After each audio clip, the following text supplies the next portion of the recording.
Hola, Gabriel.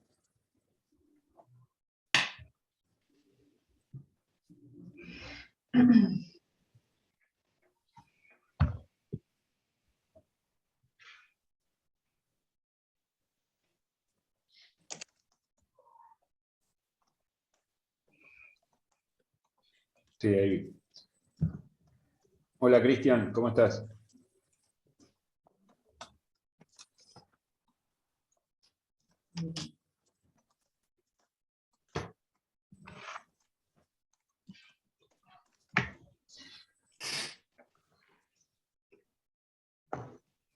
Bueno, esperamos 2 minutitos más que se sumen algunos más y arrancamos.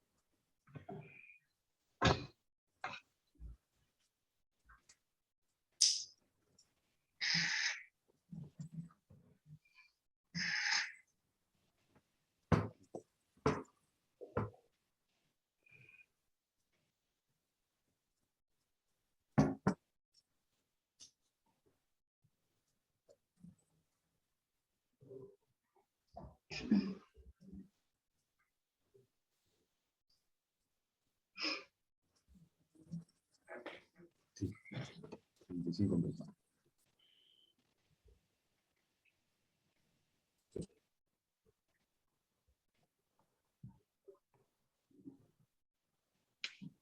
Buenas a todos. Hola, Cristian, ¿cómo estás?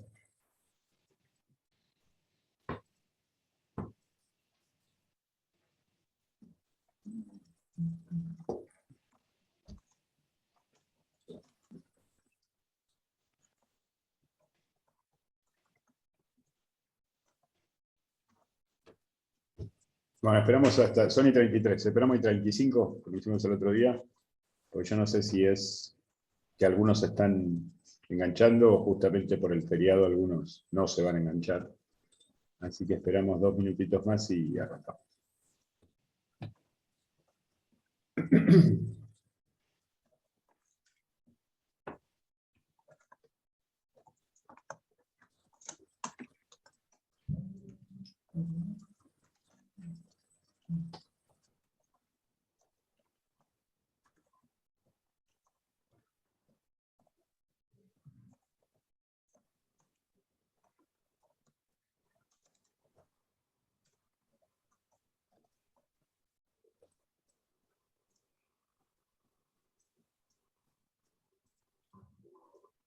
Hola, Elías, hola, Ignacio.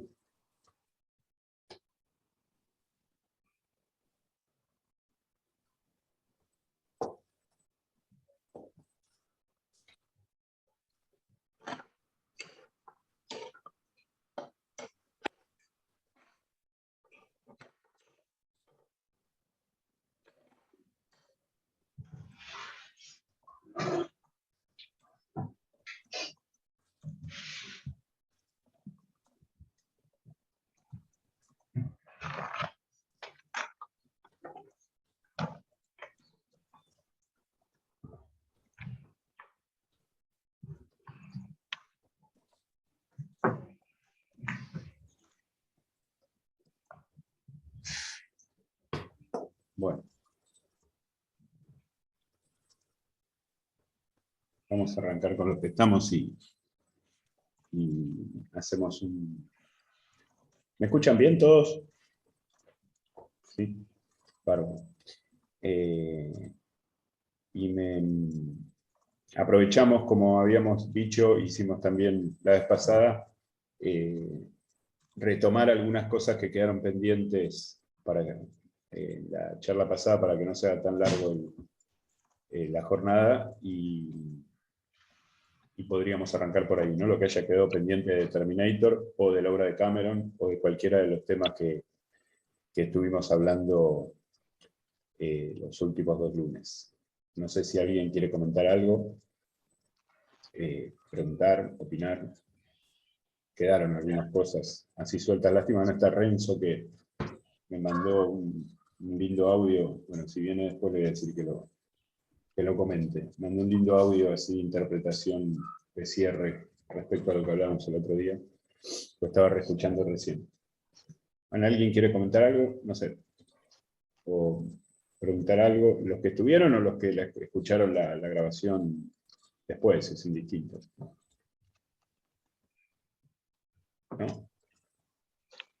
Sí, a ver, me permito comentar que hubo una observación de Fabricio respecto al segmento, donde él hizo hincapié en el tema de lo no. Hay un. Fíjate el Disculpen. micrófono de Ignacio. Ahí está. Ok, gracias. Donde hace referencia no a lo silente, pero sino a la ausencia de lo verbal, en la parte de la persecución.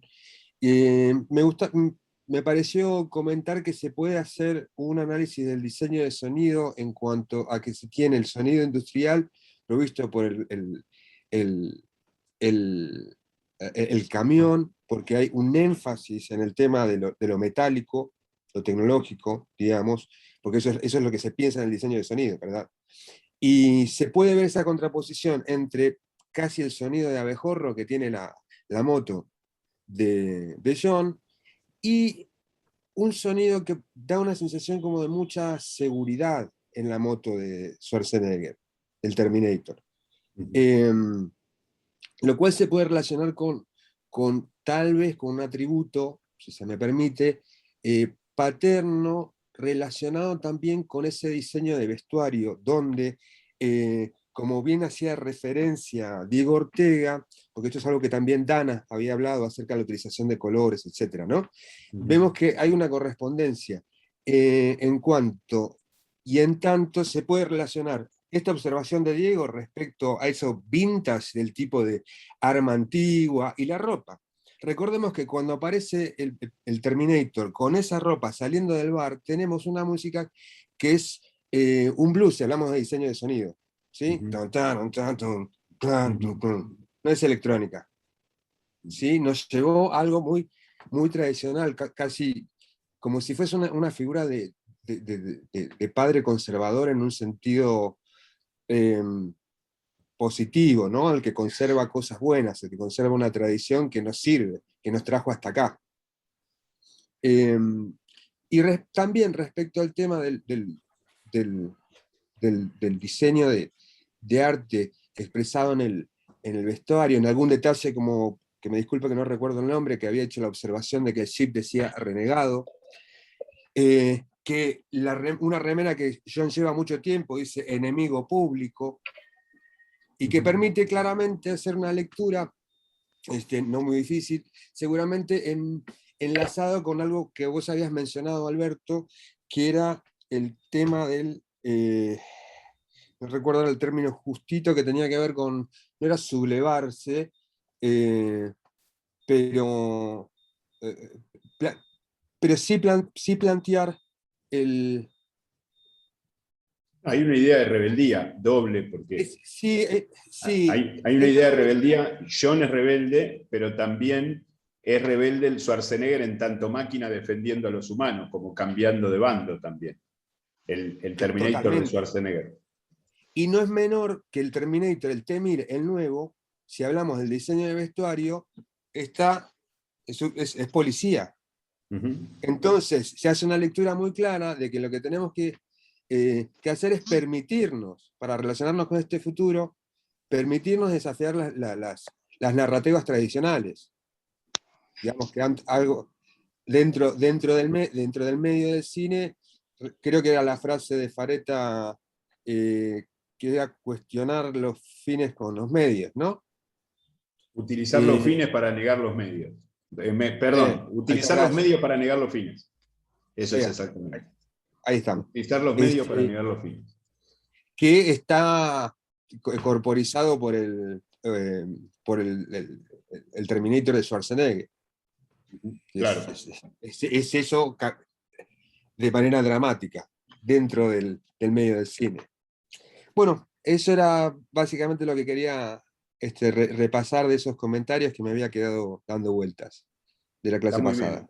Hay una cuestión, dos cosas con respecto a lo que dijiste, impecable. No voy a agregar, no voy a corregirte nada. Simplemente Schwarzenegger interpreta al mismo Terminator, ¿sí? Nada más que era malo y venía a matar a Sarah Connor antes, y ahora viene a defender a John. Pero desde el punto de vista vestimentario, desde el punto de vista, inclusive desde su capacidad técnica, es igual. Es decir, en este sentido es esta cosa tradicional, esto que vos decís. Por otro lado, bueno, y esto que vos dijiste del Terminator nuevo, con toda esta cuestión de vestido de azul, de policía, como uniformado, como más disimulado, digamos, como más sofisticado. El otro se distingue más fácil. Uno lo ve a Terminator en la calle o algo parecido a Terminator y ya le llama la atención en esa modernidad, y el otro está como camuflado.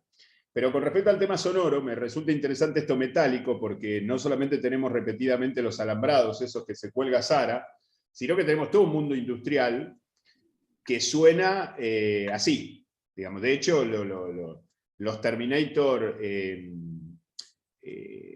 llegan al presente, al mundo, en un contexto de suburbio, pero cerca de un camión, cerca de una reja, cerca de algo que es marginal, pero que está dentro de la sociedad industrial, y la película, como habíamos analizado la vez pasada, empieza con los autos, después con la infancia, bueno, con los vaivenes, la hamaca y todo eso, pero está todo el tiempo concebido esta cosa industrial y esta cosa maquinal que suena a metal. Si uno le tiene que poner un sonido mental, y eso está perfectamente presente, inclusive en el tratamiento de la banda sonora en la 2, exageradamente marcado en algunos golpes de autos, en choques, o en algunos golpes bueno, cuando se desarma o se destruye momentáneamente el Terminator nuevo, el malo, cómo golpea en el asfalto, cómo el recuerdo sonoro que tenemos de eso, hay un trabajo en ese sentido, digamos. Así que, digamos, confirmo un poco más o con más ejemplos lo mismo que vos dijiste.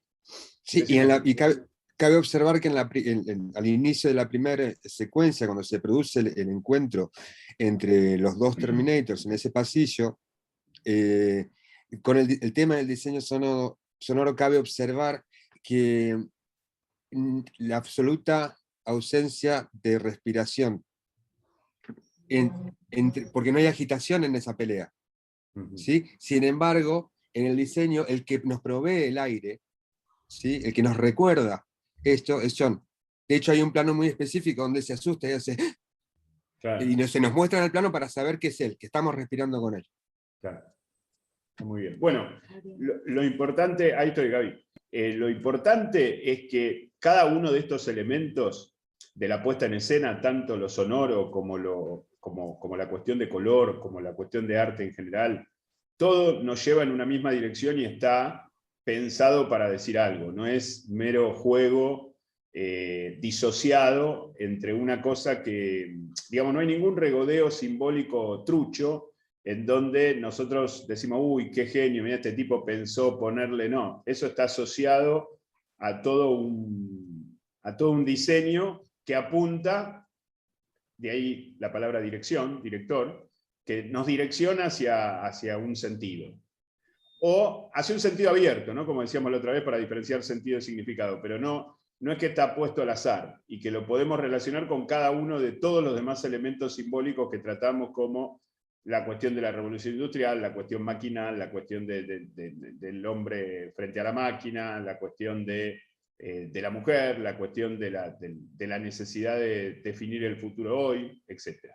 Sí, Gaby, te escucho. Gabriel. Estás muteado y como estás sin imagen, no sé si estás intentando hablar o te me perdiste. Bueno, ¿hizo alguna referencia al chat? No. Aprovecho, si estamos comentando, Renzo, no sé si estás por ahí, que apareciste recién. Renzo está con la cámara encendida, pero no está. Bueno. Ahí apareció. Escuchame, Renzo, ahí le comenté justo antes de que aparezcas el comentario que me mandaste por el WhatsApp. Si vos querés hacer alguna referencia, tenés la palabra. Estamos cerrando la cuestión esta. Ahí Gabriel dice que no le deja. No sé si... ¿Qué querés hacer, Gabriel? ¿Querés escribir? No sé, como quieras. Bueno. Me tenés que habilitar. Está muteado obligatorio. ¿Vos no le podés liberar el micrófono? Ah.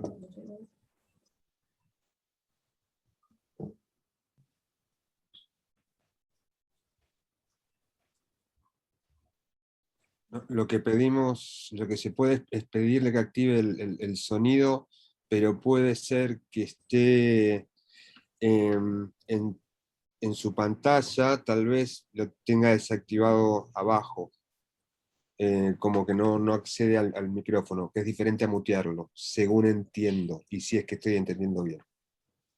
Ah, como que no tener la entrada. Sí, puede ser, bueno.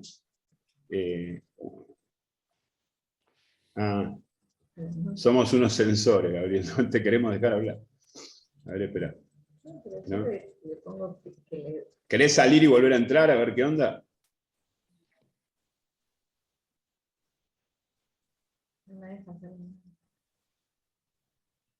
Porque hasta ahora los que quisieron hablar pudieron hablar.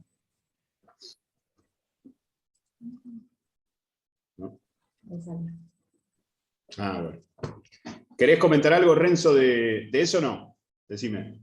¿Estás ocupado con tu bebé?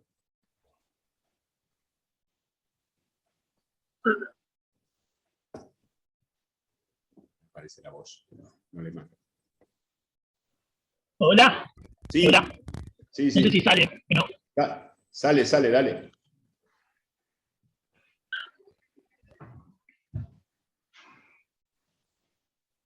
Ahí está muteado, ahora está muteado.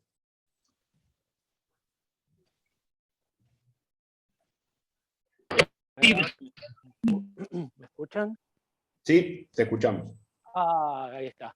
El milagro del salir No y tiene que ver, volver. estoy en la fecha tratando de entrar y no pude. Dije, espera. es básicamente eso, no sé Qué lío que qué armamos. más podría agregar. Capaz que después durante la clase se me ocurre algo y lo meto. Esperá un cachito, Renzo. Esperame un cachito. Esperame que justo pudo... Se muteó el Renzo, bueno. Bueno, a ver, Gabriel, justo empezó a hablar otro porque vos saliste y entraste. Era tu turno. Perdón. No, dale. Bueno, tengo un par de cosas a las que trato de decir rápido y después vemos qué onda. Con respecto al Public Enemy que comentaron recién, estaría interesante estudiarlo un poquito porque Public Enemy era una banda de rock de la época de la película. No es cualquier remera, esa es una remera de una banda. De repente hay canciones de Public Enemy que tienen algo que ver con la película o que están en la película. Eso. Como no conozco la banda, no sé, pero sé que es una banda.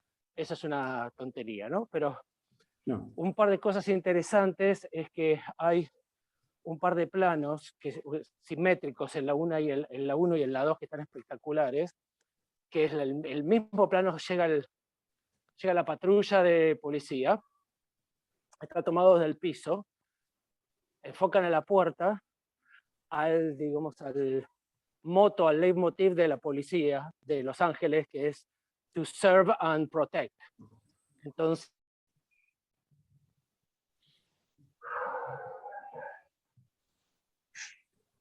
¿Qué pasó?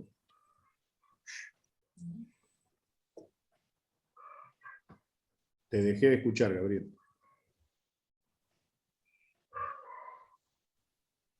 o sea, más claro, échale agua. Dice, la policía está acá para servirte y ayudarte, depende quién seas, ¿no? Porque si sos amigo de los grandes, te vamos a ayudar, pero si sos el salvador del mundo, te tenemos que romper en pedacitos. Esa es una.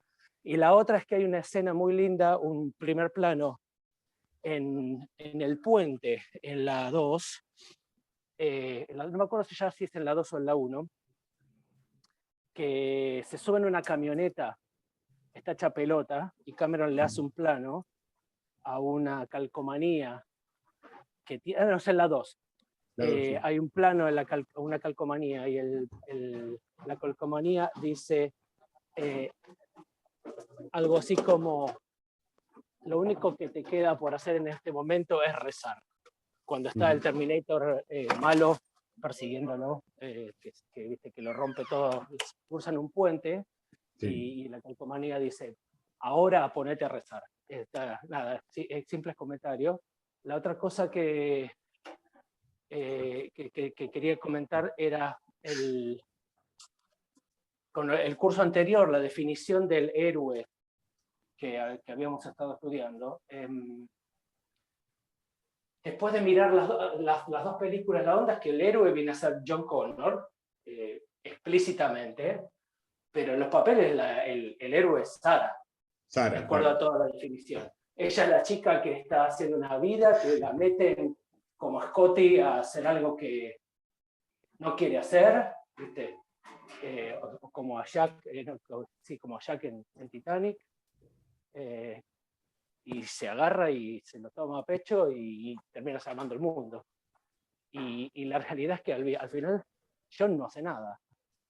Digamos, No, claro. La heroína es ella, y aparte es interesante desde dónde parte ella. Ella parte desde la ingenuidad, desde no tener nada que ver, es decir, yo siempre hago la analogía con El Padrino, de dónde parte Michael Corleone y a dónde llega, en la 1, ¿no? En El Padrino. Parte como un odiador casi de su familia y de su origen y de sus costumbres, y termina siendo el padrino. Y Sarah Connor hace todo ese recorrido. Ya en la 1 lo hace, pero digamos en la 2 lo completa porque ya es una guerrera completa. John no hace nada, sino que es la promesa de lo que habría que hacer si ese futuro, tal cual está planteado, se da como en los papeles iba a dar y finalmente se evita. Sí. Perdón que te interrumpí, Abril. No, perfecto, porque sí, es buenísimo que se la pasan las dos películas hablando de John, el salvador del futuro, el salvador de la humanidad, y la que salva las papas, la que saca las papas del fuego es Sarah. Tal cual. Sí. Nada, eso todo. Bien. Bueno, ¿algo más, Gabriel? No. Bueno, Renzo se nos fue. Sí. Bueno, ¿alguien más quiere comentar algo de los Terminator? Quisiera agregar respecto a lo de la onda de sonido, volviendo a esa escena, para agregar y acompañar lo que la observación, es verdad, de que Public Enemy es una banda conocida. Me parece que justamente en todo el segmento se pueden apreciar que Cameron se permite niveles de literalidad, porque por ejemplo, él utiliza, por lo menos en 2 apariciones, un tema de Guns N' Roses, y lo literaliza cuando saca el arma al Terminator en el pasillo, saca el arma de unas rosas, Guns N' Roses. Es como muy obvio, pero él se permite hacer esos... en la Terminator 2, creo que hay varios elementos que es algo que es la decisión autoral de Cameron. Que es tipo, si vamos a ponerlo como más fácil, porque es otra cosa, que es lo que estamos diciendo. Sí, absolutamente. Sí, Renzo. ¿Estás ahí? Hola, estoy acá. Hola, sí. Sí, no, está andando re mal mi conexión a internet y la computadora peor, así que no sé ni si está saliendo lo que digo, ¿no? Creo que me quedo al margen. Aparte no sé cómo planteaste lo que te mandé, si más o menos lo comentaste era esto, no sé si era mucho. Está bien. No, yo por si vos querías decirlo o si querías comentar algo más, como estábamos retomando lo que quedó pendiente del lunes anterior, por eso, digamos, justo apareciste, se me ocurrió, pero no te hagas problema. Estoy de las 6 tratando de conectarme y anda todo re mal acá en mi casa. Bueno, hacelo tranquilo que de todas maneras... Me quedo al margen escuchando y cualquier cosa mando un mensajito. Bueno, no te hagas problema. Dale. Bueno, a ver.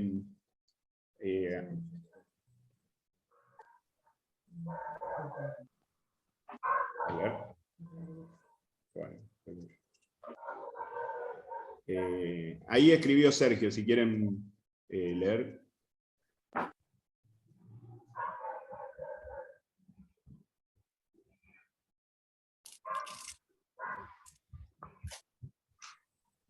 Bien, sí, recomiendo el libro de Campbell, que ahí cita Sergio, El héroe de las mil caras. Es verdad que hay diferentes tipos de héroes, es verdad que son como dos tipos de heroicidad, los de John y los de Sarah. Yo creo que, como dijo Gabriel recién, ¿no? Quien hace todo es Sarah, en definitiva, porque hasta lo educa a John, y John es esa promesa de lo que va a ser si el mundo es lo que finalmente Sarah evita, con lo cual, de alguna manera, no puede desarrollarse como héroe completamente, sino ser como la promesa, como ese faro, como esa cosa expectante. Me parece que,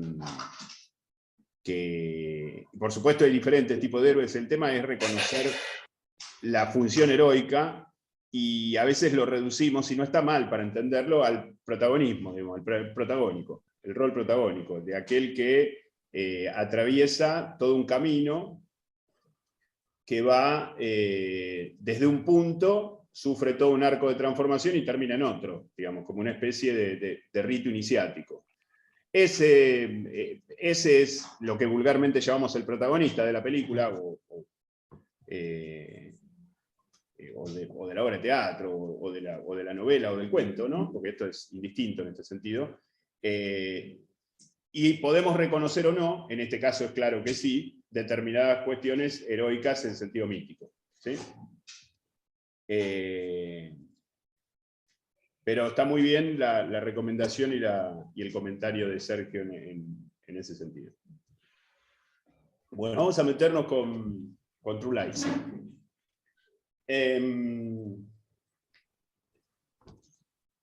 True Lies voy a hacer una pequeñísima introducción y vamos a los fragmentos, porque lo tenía pensado así, no porque se haya hecho tarde ni nada, porque para que no me pase lo de la otra vez, que me la paso analizando y quemando lo que después tengo que decir cuando analizamos puntualmente los fragmentos. Entonces hago una introducción y empezamos por el primer fragmento, lo comentamos, vemos el segundo y después nos quedamos charlando hasta que dé el tema y la película. True Lies me parece la película más extraordinaria de esa época por muchos sentidos. Me parece que es una película en donde Cameron pone absolutamente todo lo que tiene, como en todas las demás, pero con un look, más que con un look, con una primera aproximación, obviamente basándose en la comedia, aparentemente más simple, hasta casi sospechosamente naif, el casi lo subrayo, y metiéndose con determinada temática, esto lo vamos a ver después, básicamente esta disputa casi profética en ese momento de Oriente y Occidente en términos de norteamericanos y musulmanes, si lo queremos resumir de esta manera, 7 años antes de la caída de la Torre Gemela, metiéndose con un tema que corre el riesgo de ridiculizar todavía más el tratamiento o mejor dicho, el rebajamiento que hace del código del tono que utiliza para narrar la historia. Si nosotros vamos y esto lo vamos a ver en los fragmentos y lo vamos a ver también fuera de los fragmentos, si nosotros vamos a lo esencial de la obra de Cameron, que tiene que ver con la cuestión mítica, con lo natural y lo sobrenatural, con la función de la mujer, con la función de la mujer y el hombre como posibilidad de salvarse, de salvar a la humanidad, con la relación padre-hijo. Después vamos a examinar un poco más el tema del símbolo del pelícano, ese que aparece y desequilibra el camión de los terroristas. Si vamos por ahí, está todo Cameron. Digamos, es una película que no guardaría ninguna sospecha. Pero es una película que, por ahí, alguno de ustedes, por eso hago esta salvedad y empiezo por ahí, le parece menor. A mí me parece, en algunos puntos, hasta mayor, porque goza, gracias a esa soltura. No nos olvidemos que Cameron hace películas de 2 horas y media para arriba, excepto Terminator 1, son todas películas. Esta es una película de 2 horas y media, 2 horas 40. Eso es común en Cameron, no es que esta sea larga, pero es una película que tiene ese dinamismo, ese entretenimiento y esa transparencia en la primera historia tan, pero tan conseguido, tan bien apuntalado el género, tan bien desarrollados los personajes, bueno, y con infinidad de virtudes técnicas del montaje, bueno, simetrías a patadas, digamos, ya lo vamos a ir viendo, que hace que la película sea de un disfrute como pocas. Y hago esta aclaración porque, no porque piense que ninguno de ustedes la vaya a menospreciar a la película, pero es una película de Cameron donde Cameron se probó. Piensen en las películas anteriores que hizo Cameron, ¿no? Las dos Terminator, El Abismo, Aliens. Se probó en otro código, en otro registro, y con personajes, Jamie Lee Curtis, emblemáticamente la heroína de Halloween, y Schwarzenegger de Terminator, en una comedia con tema alto, es decir, en un registro bajo con un tema alto. Con lo cual, creo que fue una prueba de fuego. El que pasa esa prueba es un genio. Cameron es el caso. Vamos a ver el tema de la mirada, y inclusive si tenemos tiempo lo vamos a comparar con el tratamiento que hace Brian De Palma sobre el tema de la mirada, cómo trabaja la mirada, cómo trabaja la idea de representación, cómo cada uno se representa, cada personaje o cada punto de vista de la película, los terroristas, Helen, Harry, la hija, el compañero, que es una especie de Sancho Panza, el compañero de Harry, de Schwarzenegger, cómo cada uno se representa el mundo en el cual todos de alguna manera tienen que poner algo para que las cosas sucedan, o para que las cosas se arreglen, o para que las cosas se solucionen. Y lo más extraordinario es que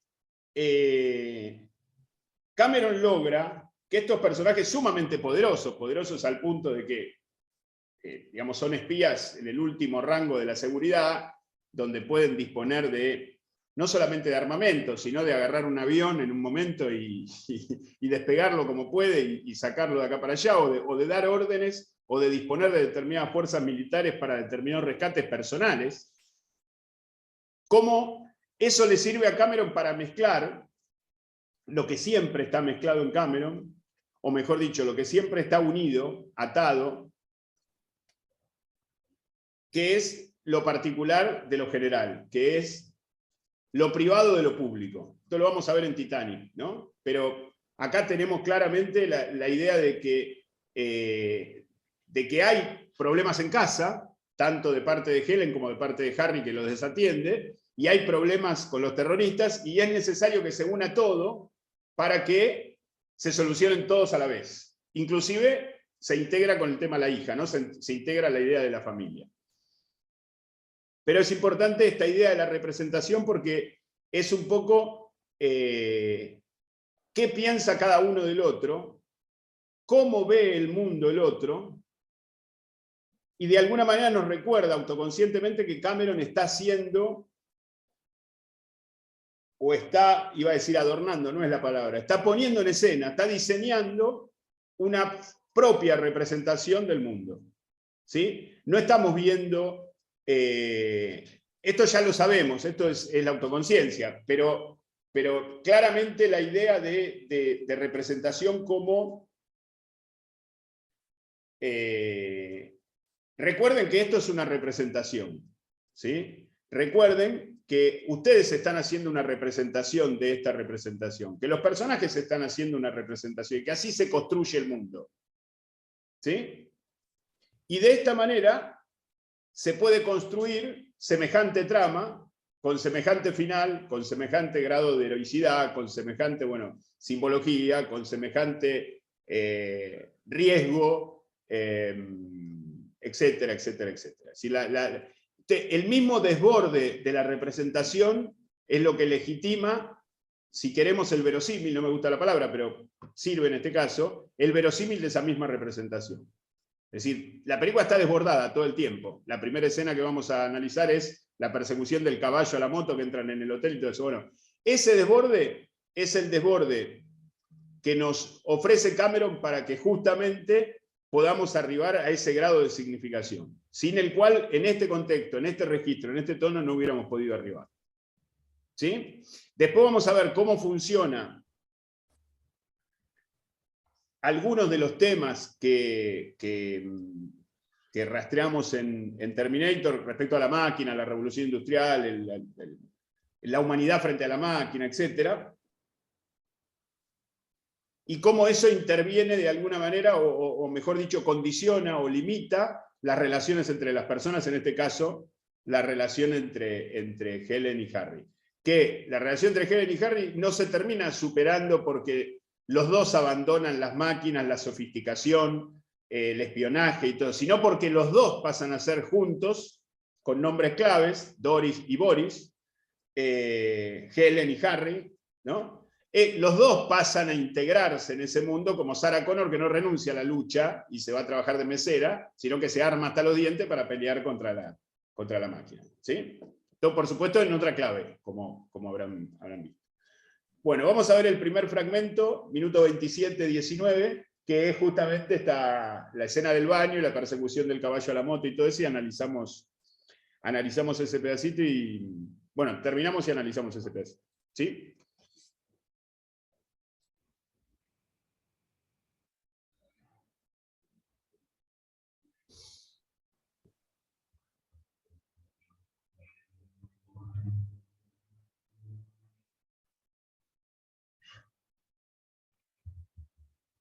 Bueno, ¿seguimos?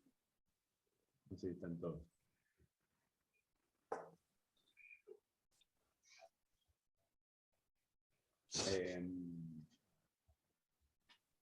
Querés de Bueno, 22 a tenemos 24 años haciendo...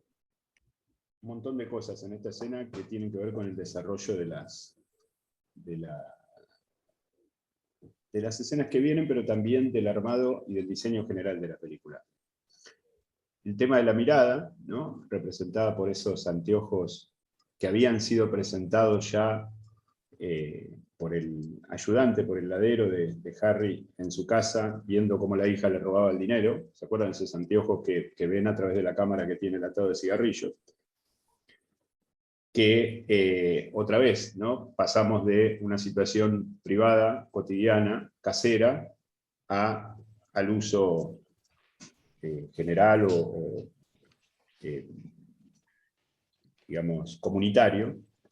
Tenemos la escena del baño, en donde está esta idea del reflejo y los espejos y esa cámara que de alguna manera se nutren o se vuelven a pensar en la escena de esta especie de confesionario que le hacen a Helen después cuando la capturan, el mismo marido, para averiguar bien, otra vez se mezcla, ¿no? Ahí, de vuelta lo privado con lo público, es decir, le hace todo un interrogatorio para saber si lo ha engañado o si no lo ha engañado.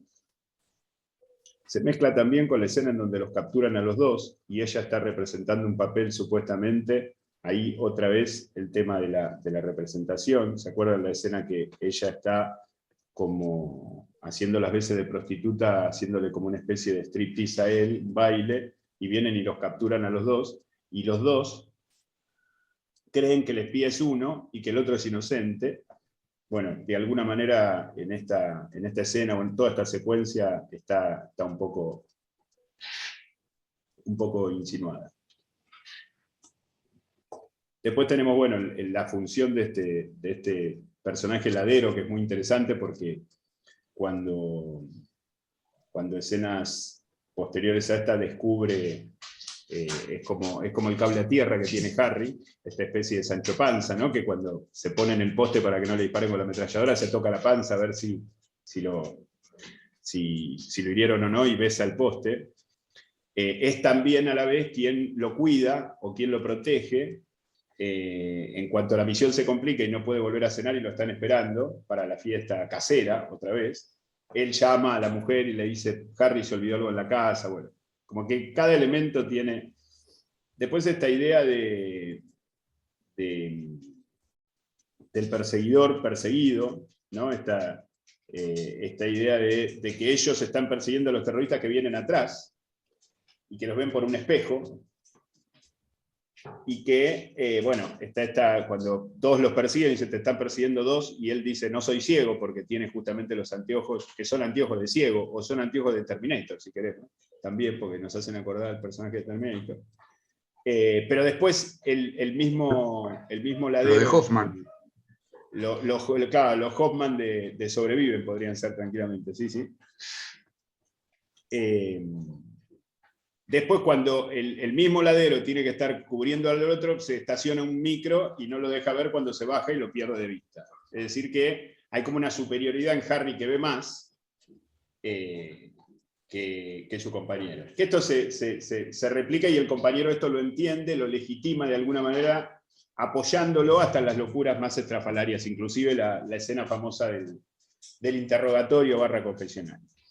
Pero me parece que la escena tiene algo que justamente por su locura, por su delirio, es muy interesante en términos simbólicos para el contexto general de hacia donde apunta la película en su sentido, que es como el mundo cotidiano, representado por ese viejito que está sentado en el inodoro en el baño, pero también la gente del hotel, la gente que está en la calle, los autos que chocan, vive una vida, digamos, entre comillas, normal, y que no ve esa otra cosa que se está manifestando en ese mismo momento y que Cameron decide, no casualmente, mostrarla de manera despiadada. Es decir, estás en Bavia, estamos todos en Bavia, todos nosotros, si queremos, somos esos personajes que somos como atropellados por la moto o por el caballo, y hay otra cosa que está pasando, en este caso está muy emparentado con la cuestión política, o con la cuestión, si queremos, geopolítica, pero lo podemos extender a cualquier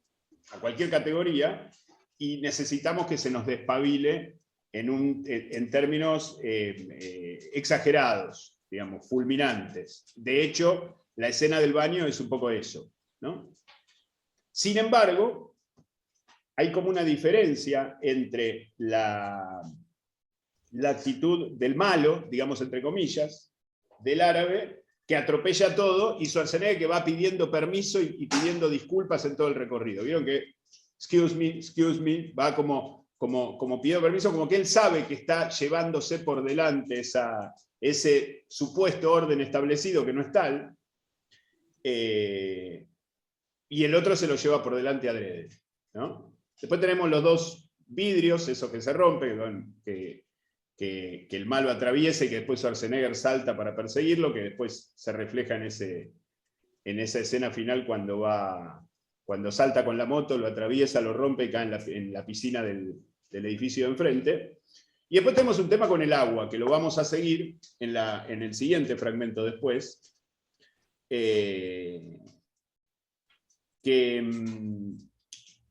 bueno, por supuesto el baño no es elegido al azar en ese sentido, pero hay una idea, en el momento donde el terrorista principal lo tiene casi acorralado, Schwarzenegger se hace como un barrenado en el agua para alcanzar el arma y defenderse, es decir, se sumerge en el agua, y de alguna manera es lo que va a evitar después, en el fragmento que vamos a ver después, que le suceda a su mujer en el rescate ese desesperado y angustiante del helicóptero al auto, ¿no? Vamos a ver un tema con el agua y lo que el agua significa, porque en la película vamos a ver todo el tiempo un contraste entre fuego y agua, fuego y agua. ¿Qué más con respecto a esta escena? Y abro el juego para... tenemos presente, o creo que Cameron a través del fuera de campo tiene presente, la escena anterior, a lo largo de, digamos, cuando vemos toda esta secuencia, estos 12, 13 minutos que vimos, tenemos presente la escena anterior donde él le promete a su mujer que va a ir, que va a llegar a tiempo, que haga la torta, que lo esperen, y que por supuesto se refresca cuando el amigo la llama para decirle, está un poco demorado.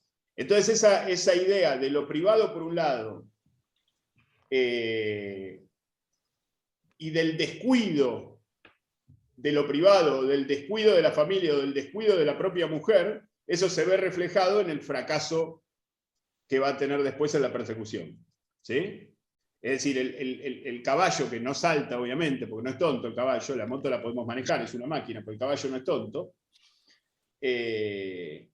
lo priva a él, si queremos, porque él no está completo todavía, como sí lo va a estar después, cuando va a salvar a la hija en esa última instancia. Inclusive hay una mirada que se da de ascensor a ascensor, en ese hermoso eje vertical que hace Cameron cuando están los dos subiendo en los ascensores, uno con una moto y el otro con un caballo. Hay una mirada que se clavan, primero como defensiva y cobarde del terrorista y a vos te voy a agarrar, de Schwarzenegger, que después se va a replicar en un plano contra plano en el momento en el que está tratando de salvar a la hija hacia el final, que es ahí donde sí logra su cometido, porque ahí sí está completo. Y ahí sí entiende cuál es su misión, ¿no? Que ahora la vamos a ver después del fragmento anterior, que es la del pelícano, ¿no? Rasgarse el pecho si es necesario para darle de comer a las crías. Que no es lo que estaba haciendo, estaba destratando a su mujer, estaba destratando a su hija, porque su hija le roba plata. Ese robo de la plata es muy interesante porque nos sirve para presentarnos esa nueva arma, barra cámara, barra atado de cigarrillos, pero también para entender la lógica familiar de esa familia, la relación padre-hija, inclusive en la escena previa, o mejor dicho, en la escena en la que el compañero de Schwarzenegger llama a la mujer para avisar que no va a llegar a la cena, la actitud de la hija frente al padre, ¿no? Y como eso se revierte al final, como que es necesario revertir todo simultáneamente, la cuestión privada y la cuestión pública. Y todo se integra, y se integra finalmente con el baile final, y lo que ya sabemos, toda esa escena epílogo de la misión que hacen juntos. Hay una escena muy linda en Titanic, hago un pequeño paréntesis, hay una escena muy linda en Titanic que vamos a analizar, pero que viene a cuento ahora, que es el choque con el iceberg. El maestro Fareta dice que tenemos, en ese momento, en ese minuto, tenemos la naturaleza, el iceberg, tenemos la máquina, que se estrella contra la naturaleza y no puede hacer nada, que es el Titanic, y tenemos el amor humano, que es Jackie Rose dándose cuenta de eso, e inmediatamente comprometiéndose con esa situación comunitaria, saliendo de esa situación privada, de ese amor-pasión que los tenía agarrados a ellos y que no veían más allá de ellos mismos, inmediatamente escuchan, huelen que la cosa viene brava y se comprometen en esta situación de ahí hasta el final. Bueno, acá falta el amor humano. En esta escena del baño tenemos la máquina, tenemos el agua como representante de la naturaleza, o tenemos esta segunda naturaleza que es esta vida occidental supuestamente ordenada, donde hay que llevarse todo por delante para hacer ver que no está tan ordenada, pero falta el amor humano, falta esa conexión primera que nos va a permitir después accionar positivamente en favor de la humanidad o en favor de lo comunitario. Como que todo lo que hace Schwarzenegger es heroico de alguna manera, pero todavía no está completo, y en esta secuencia fracasa. En la que vamos a ver después no, y en la final, que no vamos a ver hoy, pero que ustedes la han visto, que es la del rescate a la hija en el avión ahí frente a esos edificios donde están los terroristas, es la más exitosa de todos, y ahí como que de alguna manera se cierra el arco de la estructura, digamos, de la película. Después viene el epílogo cuando van los dos a la misión Helen y él. ¿Sí? ¿Alguna pregunta, alguna duda, algún comentario? Ah, bueno. Veamos.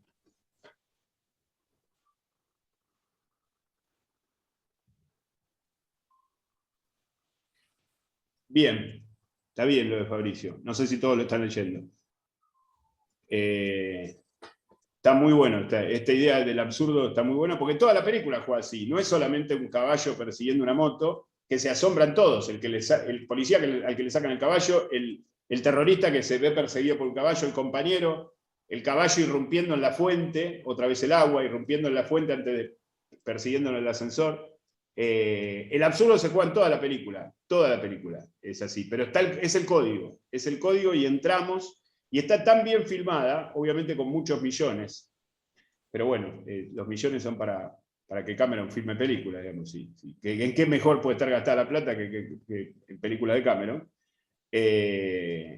La película está muy bien filmada como para que ese absurdo se nos vuelva no lógica, no necesariamente orden, sino una puesta en escena ni siquiera creíble, pero una puesta en escena que nos sirva para entretenernos y pensar, de movida, por lo menos. Sí, Fabri, decí. Te escucho. Te escuchamos. A ver, ahí se me escucha. Sí, perfecto, dale. No, justo estaba pensando ahora que mencionaba esto de la unión entre lo público y lo privado, que yo lo simplificaba y lo relacionaba más con lo que es familiar y lo que es laboral, que bueno, se termina de cerrar en esta escena, primero cuando Schwarzenegger hace el chiste de que no respetan, los terroristas no respetan, digamos, las demandas familiares. Pero bueno, pensando sobre eso que dijiste, me da la idea de que justamente el baño es un Lugar un privado por lugar que está excelencia. privado, pero también público, porque digamos, es la mezcla de lo público y lo privado casi. Está tanto en el trabajo como en la casa. Pero lo que te quería preguntar es más relacionado a un juego que no termino de entender, porque en principio está el cambio de roles de la conducción, que a veces, en los autos me refiero, a veces maneja el socio, a veces maneja él. Después también se da el cambio ese con el farsante que lo imita a él. Y hay otro juego interesante también, que es el de la gente que queda colgando. Le pasa, si no mal recuerdo ahora, a los 3 integrantes de la familia. Que bueno, podría ser una especie de nacimiento, como ya vimos en Duro de Matar y demás. Pero bueno, hay algo de esos juegos que no termino de entender, y coincido con Renzo de lo que decía, que parece una película simple, pero tiene una densidad que abruma. Por lo menos a mí me pasó eso. Así que quería preguntarlo. No, está bien, a mí me parece, no sé si te entendí bien lo que planteaste. A mí me parece que la película sostiene por el ritmo, por cómo está filmada y por el código, no sé si el código, el tono, el registro del absurdo o de lo delirante o de lo exagerado o de lo inverosímil como código, sostiene todas esas cosas que se van perdiendo en el camino o que se van perdiendo y encontrando en el camino. Y la película en realidad, que dura 2 horas 40, se podría contar en 50, 100 palabras el argumento. Porque en realidad es muy simple, pero justamente parte de esa simpleza todo su potencial, digamos. Sobre todo la relación entre los dos compañeros, cuando él se entera de la infidelidad de su mujer, o de la supuesta infidelidad, pues como una proyección de infidelidad. El chiste este que vos decías de los terroristas no entienden situaciones familiares, eso en realidad, esto viéndolo retrospectivamente y a partir de lo que dije antes, el que no entiende es él. Que si él tuviese resuelto los problemas en casa, no sería un problema que los terroristas ataquen a cualquier hora o haya que resolver. Y después me parece que digamos, más allá de la disputa terrorista y la chica también, ¿no? La chica que después captura a Helen, con él y con su compañero está la subtrama necesaria del personaje este de Bill Paxton, que es el amante, que lo imita a él y que quiere ser espía y todo eso. Pero después, bueno, la hija, por supuesto, pero después hay toda una serie de personajes. Bueno, podríamos agregar también como importante a este tercer compañero, el tercer hombre del trío de espías, compañeros Schwarzenegger, este muchacho de rulos que después es el camarógrafo el falso camarógrafo del terrorista en la secuencia final, pero después son toda una serie de personajes que representan de alguna manera ese hombre común, o esa mujer común, o esa humanidad común que está mirando para otro lado, y que no se da cuenta que hay un entramado que, si lo queremos reducir políticamente a algo simple, en cualquier momento te vuela las Torres Gemelas si te descuidas. Digamos, la película está diciendo eso. Si lo queremos llevar un poco más allá, bueno, la idea de que hay otra cosa, la idea de que no todo es lineal, natural y científico, si lo queremos llevar más que ello, después podemos darle más vueltas, pero en principio me parece como que hay toda una serie de personajes y de extras exagerados, de dispositivos, de policías, de espías, de aviadores, digamos, hay todo un dispositivo de personajes que cumplen determinados roles, ya sea como extras o roles absolutamente secundarios, que forman parte de ese coro que está atrás y que representa de alguna manera lo embavia que estamos. Y la película, o el absurdo, o el delirio que plantea la película, nos pone en situación de... Yo creo que es muy de la comedia también esto, no es que lo inventó Cameron. Ahora, me parece que en el contexto de una superproducción de Hollywood, pensemos que en 1994, cuando Cameron filma esta película, es la película más cara de Cameron hasta ese momento. O sea, ya superaba el presupuesto del Abismo, de Aliens, de Terminator 2 inclusive. Es decir, que apostaba más, pero en el contexto de la trama, si queremos hasta de la simplicidad de la trama, una de las cosas que burdamente se acusó a esta película, que era una película, una comedia más de un matrimonio que se desencuentra y se vuelve a encontrar, digamos, como, qué sé yo, no sé, no tengo palabras para un comentario como ese, pero de alguna manera, como decía antes, es un poco el desplazamiento que permite el género, el grado de absurdo, o de delirio, o de corrimiento que permite el género, como para mostrarnos más crudamente determinadas realidades, ¿no? Se me ocurre ahora pensar, para aquellos que hayan visto, las comedias de Howard Hawks, que filmaba comedias y western, o comedias y películas de aventuras. Pensemos en las comedias de Howard Hawks, en las comedias disparatadísimas con Cary Grant, Monkey Business, Bring on a Baby,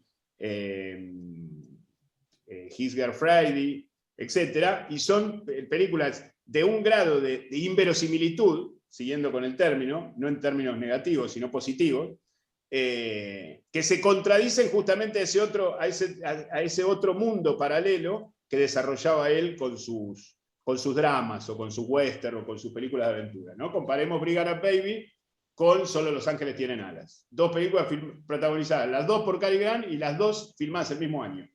Y es el mundo como debe ser,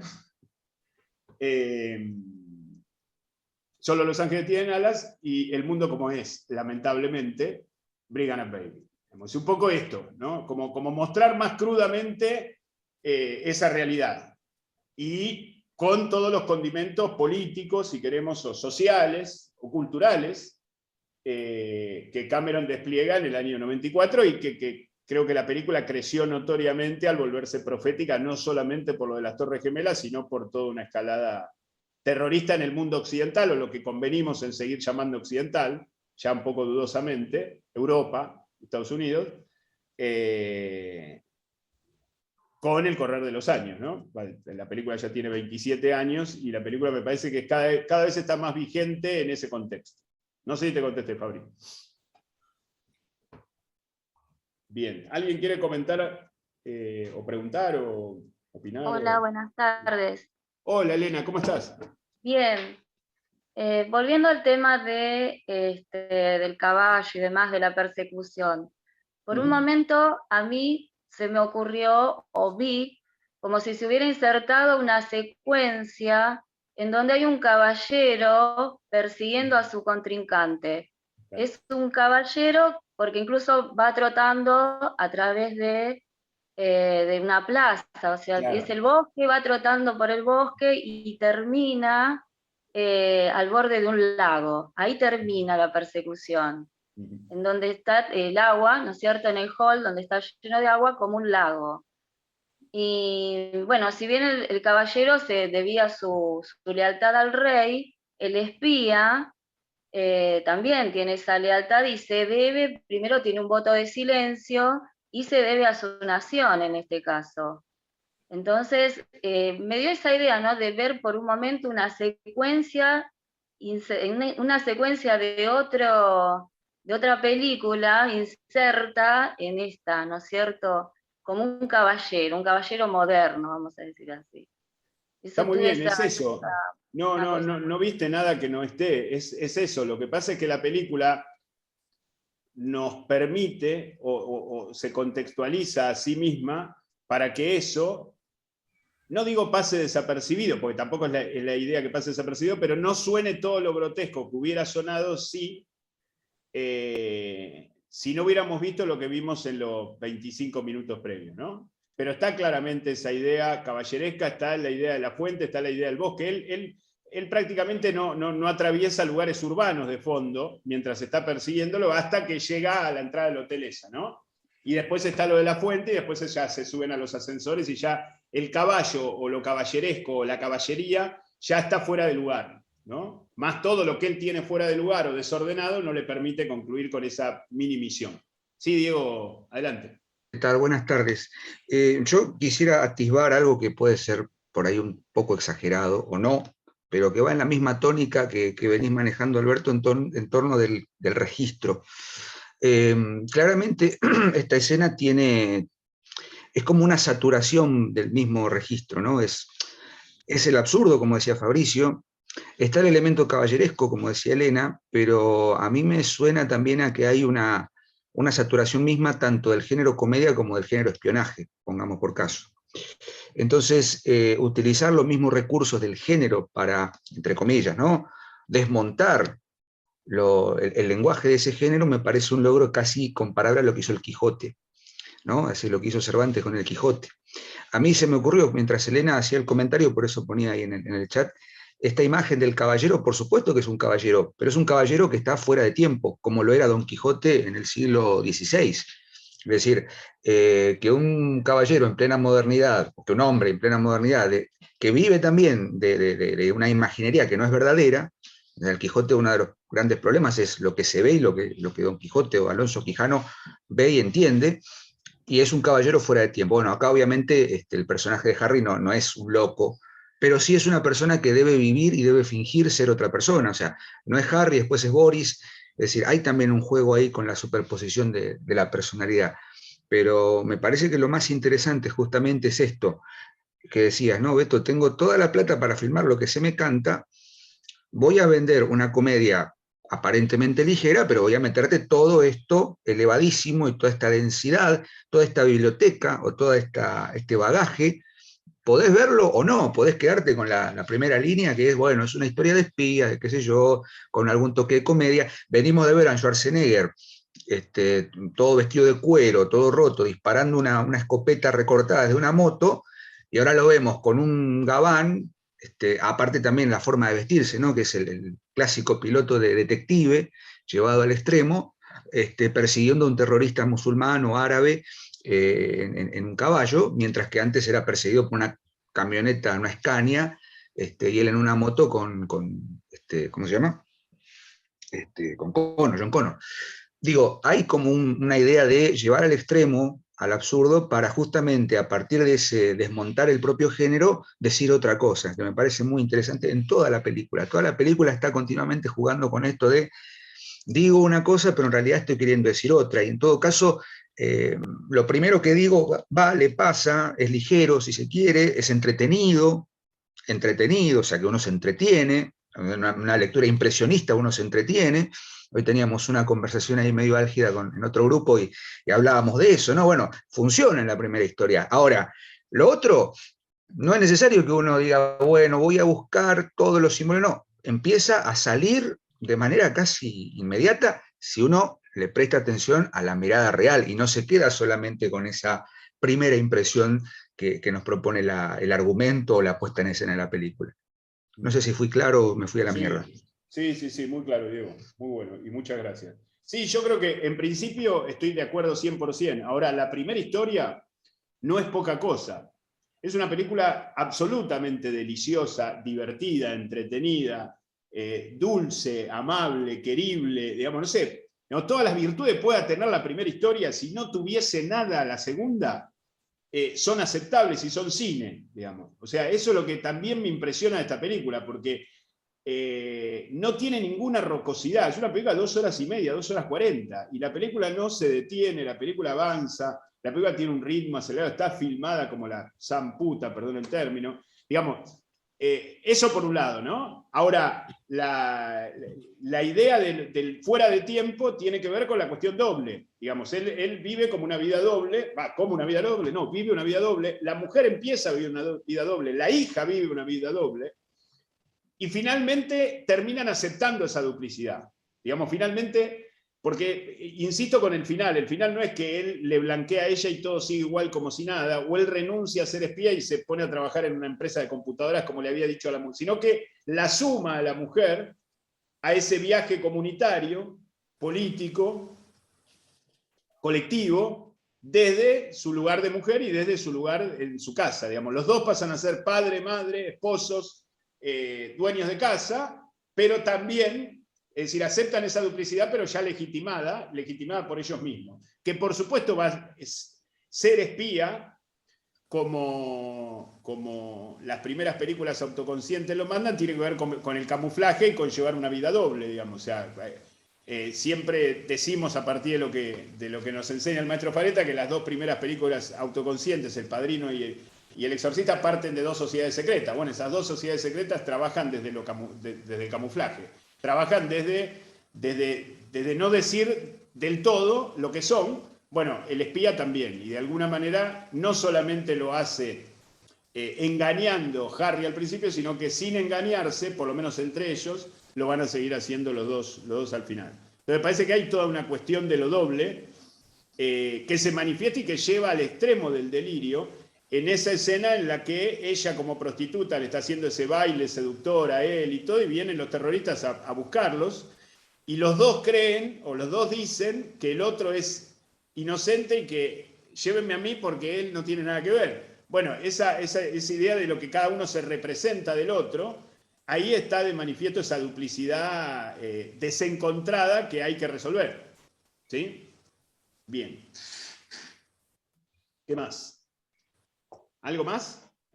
¿O vamos a ver el segundo fragmento y después lo comentamos? Que ese tiene para un ratito.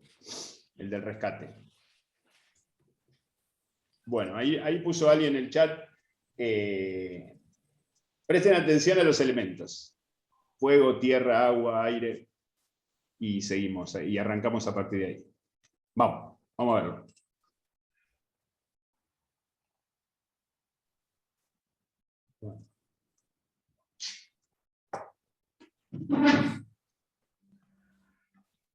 Sí.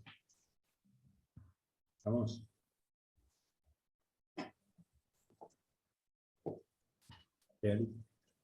Sí, sí.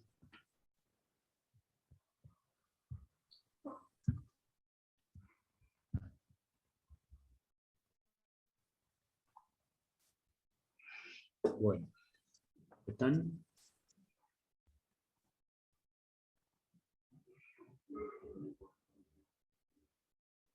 Bien.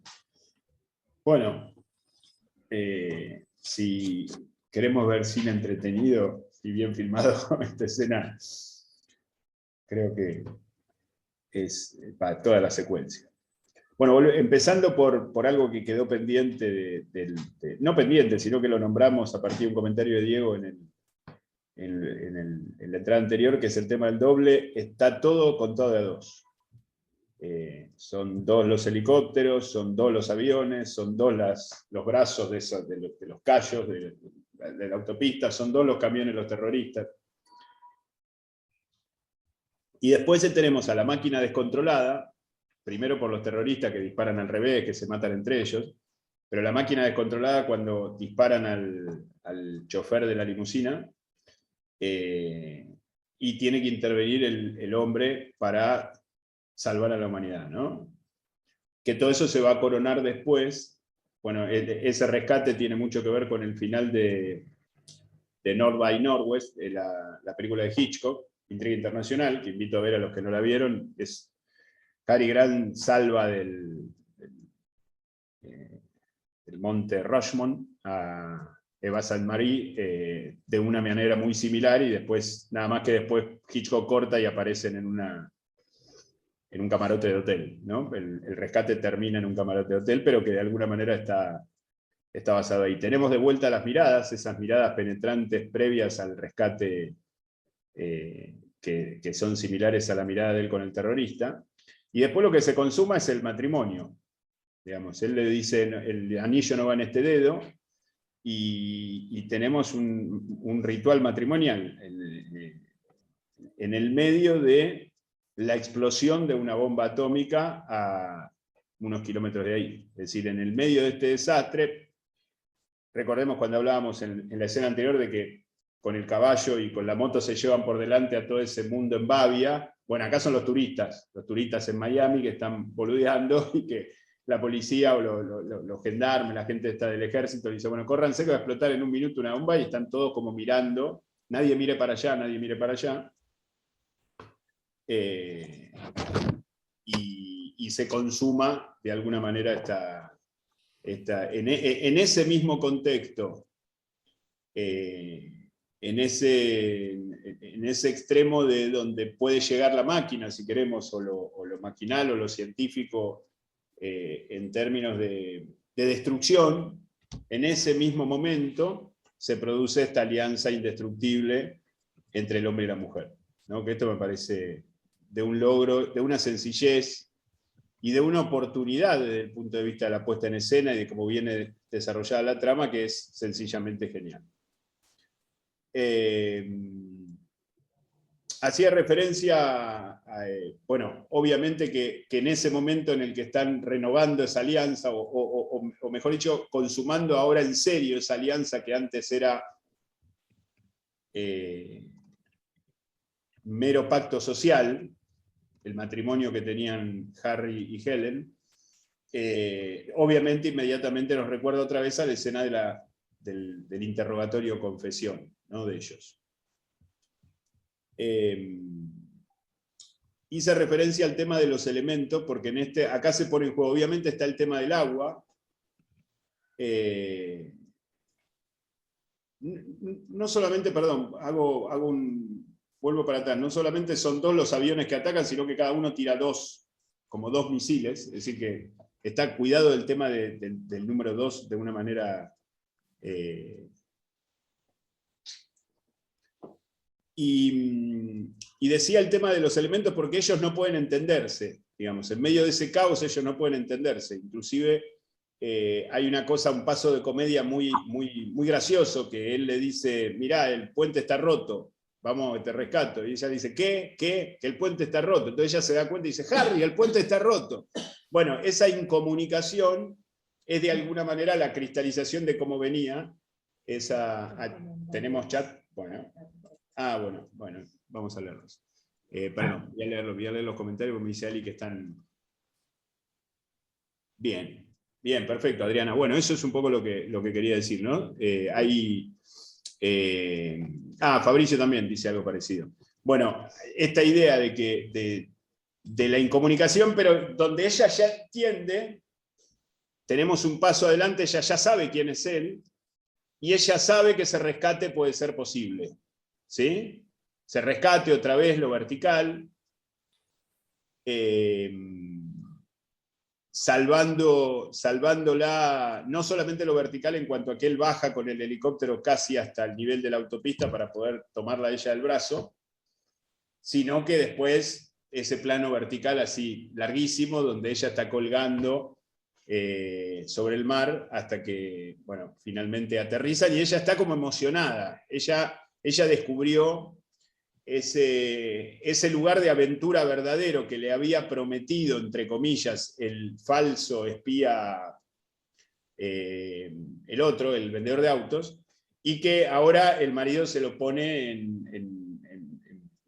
se lo hace vivenciar. Que esto es un poco la misión del cine, ¿no? Está el cine ese que nos promete cosas y no nos da nada, y aquel que nos hace vivenciar determinadas situaciones y nos pone en el lugar de los personajes o en determinadas situaciones en donde nos comprometen, donde nos obliga a hacernos cargo de eso que estamos viendo. Que es un poco lo que la película plantea,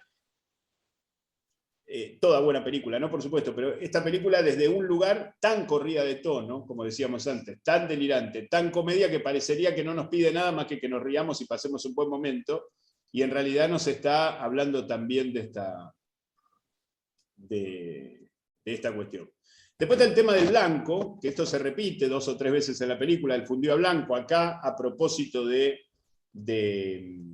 la, muy bien contextualizado por la explosión, entonces se pone todo blanco, y ese blanco es como la hoja en blanco, ¿no? Como el volver al punto cero, volver a empezar, ¿sí?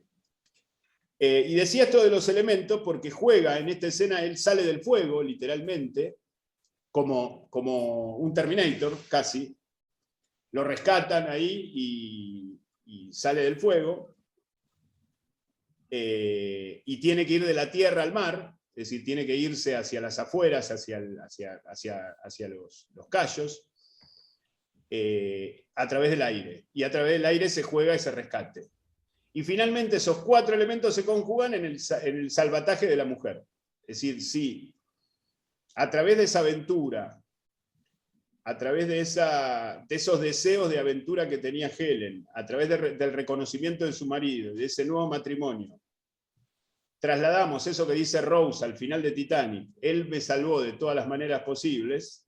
Bueno, esto cabe para Avatar, cabe para esta película, para ese momento, cabe, es decir, está todo el tiempo jugado, bueno, cabe para Sarah Connor y Kane también, ¿no?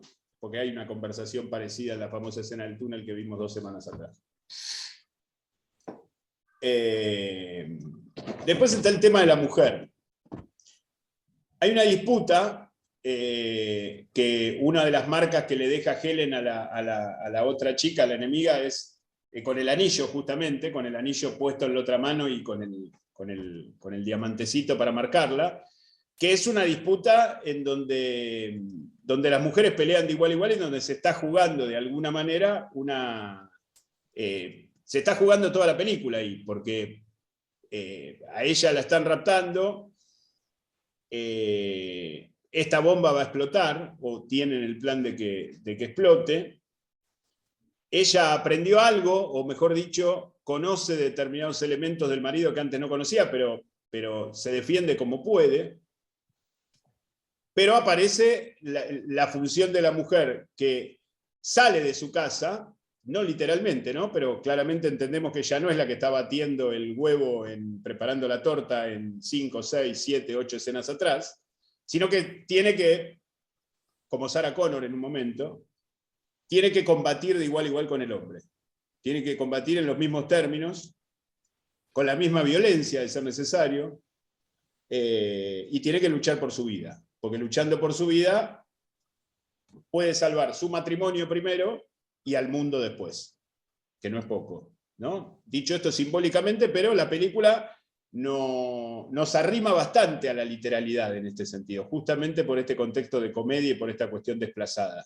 Esta idea de salvar al mundo, que en general lo tratamos, aún en Titanic, lo vamos a ver en la semana que viene, de manera exclusivamente simbólica, acá hay una idea de ponerlo eso en juego arriba de la mesa hasta en la primera historia, no solamente de modo simbólico, no es salvar al mundo, sino también literalmente salvar al mundo.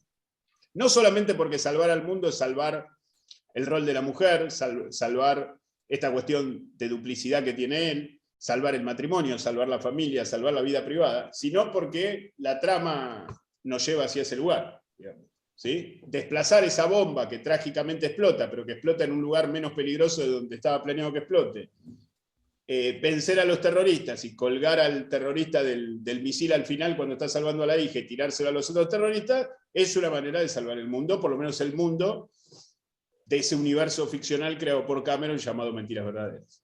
¿Sí? ¿Qué más? Bueno, obviamente tenemos acá explotado el tema de, como el caballo perseguía la moto, acá tenemos helicóptero, tenemos auto, tenemos camioneta, tenemos el tema de lo móvil, ¿no? De lo móvil como máquina y de lo móvil como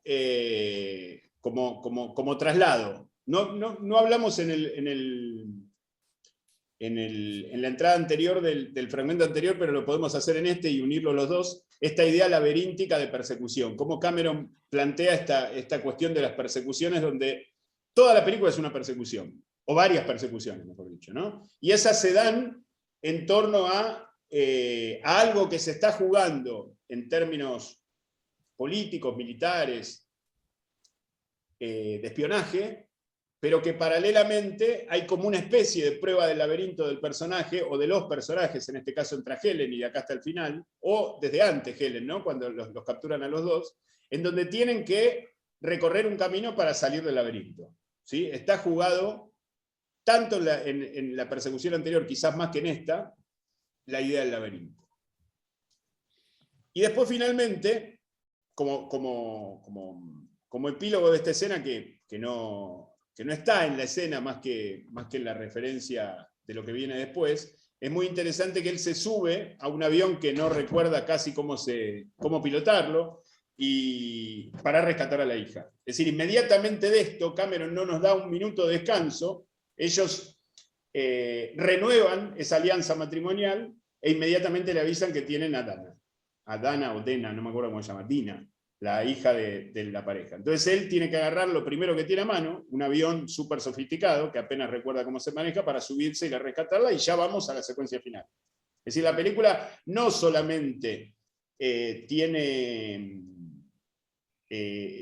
el encabalgamiento o el montaje o el ritmo propio de una película entretenida y de una película en donde la primera historia está muy bien contada, sino que se va hilando la segunda historia con el mismo ritmo, con la misma velocidad y con la misma vertiginosidad. Es decir, salimos ya se solucionó el tema marital, bueno, ahora vamos por la hija.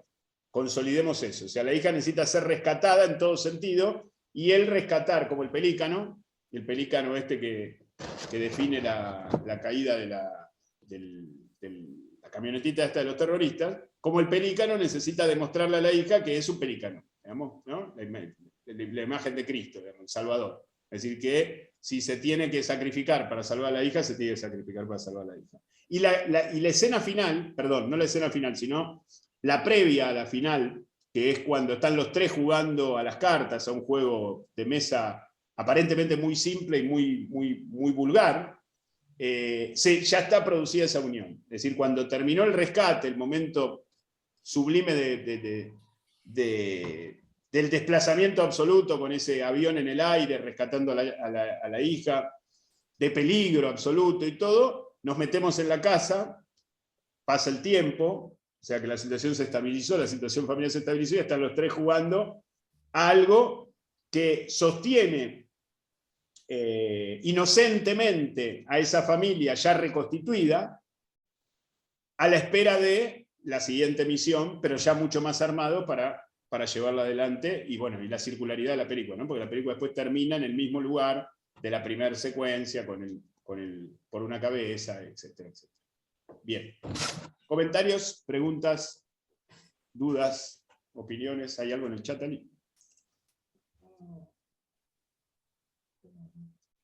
Lo del puente. Bueno, sí.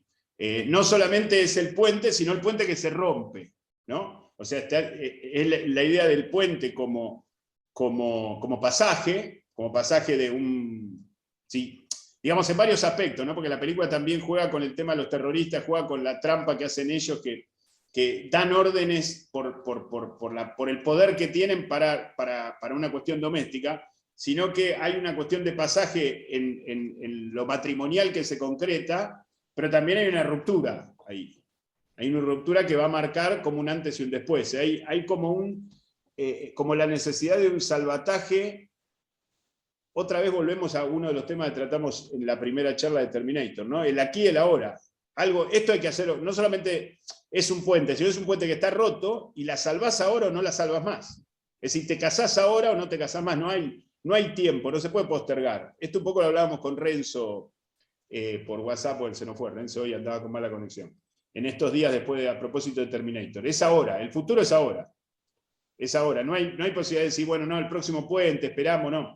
Vamos a ver, la película precipita los acontecimientos para que Harry salve a Helen, y Helen se salve con Harry, exclusivamente en ese momento. Entonces ese puente roto es la idea del puente, pero la limitación misma del puente, ¿sí? Es decir, el puente ya no está, o mejor dicho, el puente fue destruido justamente por las órdenes de Schwarzenegger, que quería liquidar a los terroristas que venían adelante con la bomba y toda la cuestión. Bueno, ahora,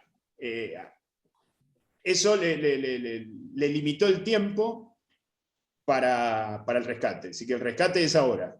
O se rescata ahora o no se rescata más. Digamos, como, inclusive esto, si lo llevamos al plano simbólico, es como una actitud de vida que plantea Cameron todo el tiempo en sus películas.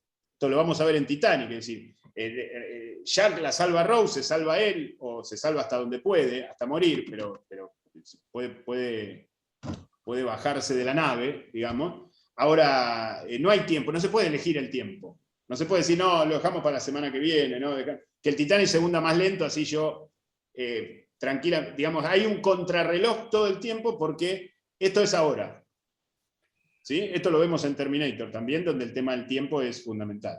Y lo vamos a ver en Avatar también, porque en Avatar, cuando la nave de los invasores del ejército humano, dicho entre comillas, invaden, hay que defenderse ahí, hay que armarse ahí, hay que defenderse ahí, no se puede decir, no, vamos, dame 2 semanas que armo el ejército, es ahora. Y ese contrarreloj se juega con el puente, y se juega todo el tiempo en la obra de Cameron. Porque es la idea de que el futuro es hoy, y de que cualquier cosa que se pueda resolver del futuro la tenemos que resolver ahora. ¿Sí? ¿Algo más, Ali? ¿Alguien quiere comentar algo? Quiero preguntar. Sí, Elena, por favor. Que los rescates vengan desde arriba, ¿no es cierto? Desde la altura. ¿Tiene que ver con una cuestión trascendental? Claro. ¿Hay algo de eso? Sí. De que venga la salvación desde el cielo. ¿Tiene que ver algo con eso o es una cuestión muy agarrada así de los pelos? No, es así, no hice referencia a eso, pero bueno, los ejes verticales en general tienen que ver con esa cosa trágica, con ese hado, con esa providencia que de alguna manera nos atraviesa y se nos presenta como posibilidad transhumana, como posibilidad metafísica. De alguna manera, en este caso, si bien no viene de tan arriba, porque es un helicóptero siguiendo un auto casi al ras de la autopista, esta cosa casi de simio, porque no pudo con el caballo, pero pudo casi como un mono, no sé si vieron la posición del colgado del helicóptero, ¿no? Pero la idea del arriba y el abajo está claro. Digamos, él sube y rescata desde arriba. Y el plano en el que la sostiene a Helen arriba del mar y ella a los gritos, aliviada, asustada y feliz de su aventura, todo junto, está filmado desde más arriba todavía. Entonces esa idea de la salvación que proviene de arriba y la cámara puesta arriba. La cámara en general está puesta arriba todo el tiempo, o sea, excepto cuando está dentro del auto o de las camionetas, pero siempre está o a la altura del helicóptero o por encima de los aviones. Hay una idea de arriba y abajo que tiene que ver con lo providencial y que claramente no alcanzó por esta cosa fuera de tiempo que decíamos con Diego y que comentabas vos a partir del caballero medieval a destiempo, que podría ser el Quijote, ahora mucho más, en 1994, en esa escena de la persecución, que también se van hacia arriba, pero suben torpe y falsamente hacia arriba, porque suben en un ascensor con un caballo, ¿sí? Con un arma en la mano, el otro con una moto, es decir, hay como un desplazamiento demasiado, no solo ridículo, y no solo fuera de tiempo, sino como demasiado trastocado para que eso se pueda producir, y el caballo no quiere saltar.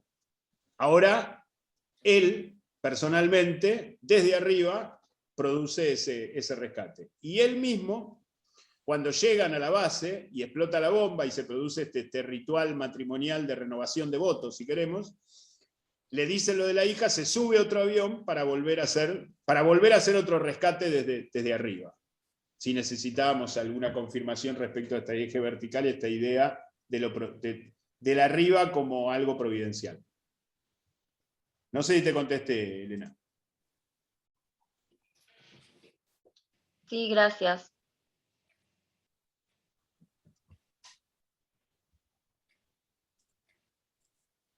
Mira, la verdad, acabo de leer el comentario de Lía, la verdad que no lo había pensado.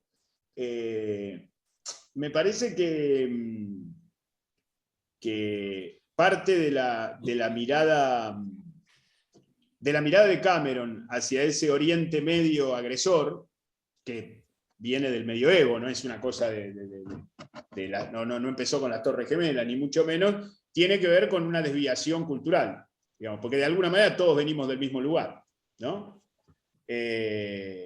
Entonces, esa cultura persa, corríjanme si me equivoco, pero es de los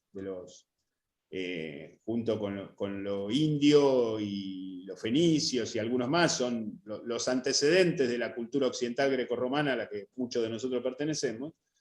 El tráfico de eso, o usar eso como pantalla, o usar eso como si eso verdaderamente tuviese un valor y en realidad oculta otra cosa que ha sido desplazado, más allá del contexto de desplazamiento, estoy pensando ahora, más allá de todo el desplazamiento que es el género a lo largo del despliegue de la película, me parece que es como una mirada crítica, turbia, compleja, que tiene Cameron sobre el terrorismo, sobre los terroristas o sobre determinadas actitudes musulmanas, si queremos. Pero lo estoy pensando ahora, no es algo que había pensado, Elías, sinceramente. No sé si vos pensaste algo y querés compartirlo al respecto. Ya estoy fabricando contacto. ¿Estás ahí, Elías? No. Sí, pero... Dale, escribite algo mientras comenta algo Fabri. Dale, Fabri, adelante. Bueno, no, para reforzar lo que decía Elena un poco antes, eso de que la salvación viene desde arriba y esa idea de la trascendencia, también se da la simetría de que, bueno, justo en los dos fragmentos que vimos, primero era Schwarzenegger el que quedaba colgando, ahora es Jamie Lee Curtis y después va a ser la hija, como que para llegar a la unión los tres tienen que volver a nacer simbólicamente de nuevo. Pero con esta idea de precisamente la unión entre Harry y Helen, que son Schwarzenegger y Lee Curtis, y que los relacionamos con Terminator y Halloween, precisamente. Hay una escena de la película que es cuando ella está con el farsante en su casa y irrumpe su marido, pero lo hace con una máscara, digamos. Y bueno, suena una música muy parecida a Halloween, la película de Carpenter. Está el hecho del enmascaramiento y quería saber si ahí puede haber alguna autoconciencia de Cameron de decir, bueno, al igual que Carpenter, somos dos autores de la autoconciencia y nos tenemos que unir de alguna manera para salvar este momento del cine. ¿Algo así puede haber? Sí, yo creo que sí. Yo creo que las películas, sobre todo en los años 90 y, digamos, en los 80 también, digamos, toda ya consolidada la autoconciencia, ya todos reconocidos entre sí, me parece que dialogan permanentemente. Hay una película que hace Brian De Palma después de Titanic, que es Misión a Marte, donde el personaje principal se llama James. Y el final es suerte, gracias por el viaje, Jimmy. Digamos. Y el viaje es el Titanic que hizo Cameron hace 2 años. Digamos. Hay una conversación ahí. Yo creo que la elección de Jamie Lee Curtis, más allá que es una gran actriz, y de que es la hija de la protagonista de Psicosis, no nos olvidemos. ¿Sí? O sea, también esto viene de lejos. Esto lo podemos... La hija de Janet Leigh. Creo que tiene que ver con unir Terminator y Halloween y llevarlo al punto del extremo de lo ridículo, o no ridículo me parece una palabra muy agresiva y muy negativa, de lo desplazado a través de la comedia. Porque son dos personajes que no hacían eso normalmente y que lo hacen estupendamente, porque aparte es una muy buena comedia, y son dos muy buenos comediantes y lo prueba el mismo Cameron, y es una película muy divertida y muy graciosa. Pero sí, yo creo que hay algo de eso. Y lo de la máscara, si bien está Jamie Lee Curtis que va a ser rescatada, está eso, está la máscara primero porque él se tiene que enmascarar justamente por esa doble vida que tiene. Porque si él fuese a rescatar a otra mujer que está siendo extorsionada o maltratada o abusada por un terrorista, él no se hubiera puesto la máscara. Él tiene la máscara, inclusive hay un paso de comedia ahí cuando alguien la lastima a ella cuando la están capturando y él le pega a su compañero, porque él está defendiendo, digamos, él está tironeado entre esas dos cosas que no puede unir, y que la película finalmente une. Pero sí, yo creo que sí, creo que hay un diálogo entre Cameron y Carpenter, es constante, a lo largo de los años 80 y 90 es constante. Nada más que uno hace cine clase A, fantástico, elevado en términos presupuestarios, y el otro hace cine de clase B, como películas como Sobreviven, como El Príncipe de las Tinieblas, qué sé yo, o El Pueblo de los Malditos, pero en realidad es un cine que dialoga mucho, en términos del sentido, en términos del doble, en términos de la autoconciencia, en términos de poner al espectador en un lugar para que se haga cargo, en una segunda historia que está ahí y que hay que empujar un poquito para entrar, etcétera, etcétera. Hay varios chats y quiero leer ahí. Esperá que leo, Fabri, y seguimos cualquier cosa.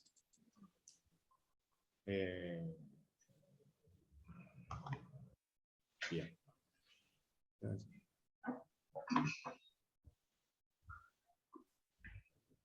Bueno, sí, lo que dice Renzo con respecto a la cuestión persa, estoy de acuerdo. Yo lo pensé en voz alta recién, no es algo que había elaborado ni nada, y creo que, no sé si es la tensión entre lo persa y lo griego, o es el trastocamiento de parte de lo antecedente de lo griego. Pero de todas maneras, no deja de ser una deformación, no deja de ser una mirada crítica que todos podemos entender si rascamos la cáscara de la primera historia y nos tropezamos con un trastocamiento histórico, cultural, claro, digamos, sean persas, sean griegos, sean fenicios, sean romanos, sean hindúes.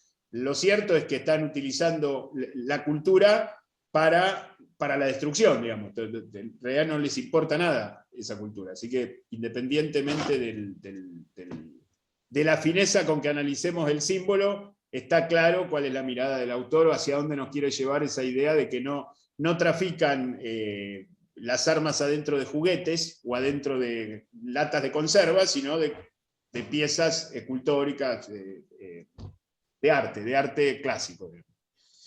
Bueno, jugando con los nombres, Harry Hegel empieza en una letra, al igual que Cameron Carpenter. Bueno, sí, JC, ¿no? No solamente el nombre del apellido de Cameron y de Carpenter, sino el James y el John, que es el John Connor. ¿Sí? Jesucristo. Sí. ¿Cómo, Diego? Jesucristo. Jesucristo, sí, obviamente. La dejé picando para que cualquiera de ustedes haga el gol. Podíamos hacerlo todos, en realidad.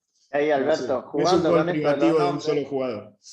Pero sí. Bueno, lo de Helen y Harry me parece que es esta cosa sonora que, más allá después podemos despegar si quieren, creo que no tenemos tiempo, pero lo dejo picando y lo retomamos la que viene un ratito si quieren, Helena de Troya, ¿no? Después podemos ir por Helen, ¿no? Como símbolo por ese camino, pero vamos a lo más elemental, casi a lo que se desprende rápidamente de la primera historia. Harry y Helen, Boris Doris, es como, digamos, son como dos nombres comunes, Helen y Harry, pero que Tasker, creo que se llama él, ¿no? O Tasker, son dos nombres comunes, pero que suenan parecidos, pero que no terminan y que necesitan como simplificarse aún más o hacerse sonoramente más parecidos y